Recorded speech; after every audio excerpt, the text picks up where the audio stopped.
У маленстве Анастасія Рыдлеўская вельмі баялася пажару, але верыла, што тата, тыгр па ўсходнім гараскопе, зможа яе абараніць. Мастачка ўжо скончыла філфак і стала выкладчыкам, а вобразы агню ды паласатага драпежніка засталіся дагэтуль. Іх можна ўбачыць у многіх работах Анастасіі на яе персанальнай выставе «Сновидение».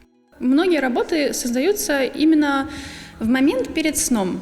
Это как образы, которые приходят, когда ты закрываешь глаза, и они просто всплывают из твоего подсознания. Поэтому они больше близки именно к снам, чем к реальной жизни. Вобразы ўбачаны перад сном, затым ажываюць на халсце ці паперы. Для Анастасіі няма забарон. Яна з лёгкасцю малюе алоўкам па сырой гуашы ці аздабляе пастыльныя штрыхі лямцам. Аднак мастачка не піша работ загадзя прадуманым пасылам і ў натхненне таксама не верыць.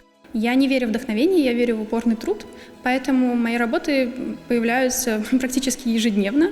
Я стараюсь словить поток восторга, который вызывает сочетание красок, которые я увижу, или формы, которые я нанесу на бумагу. И из этого ощущения восторга перед тем, что, боже, какая красивая краска, какие красивые сочетания цветов, появляются работы. На думку куратора мастацкай галерэі ДК, незвычайныя формы і яркія фарбы Анастасіі Рыдлеўскай адсылаюць да творчасці вялікіх мастакоў.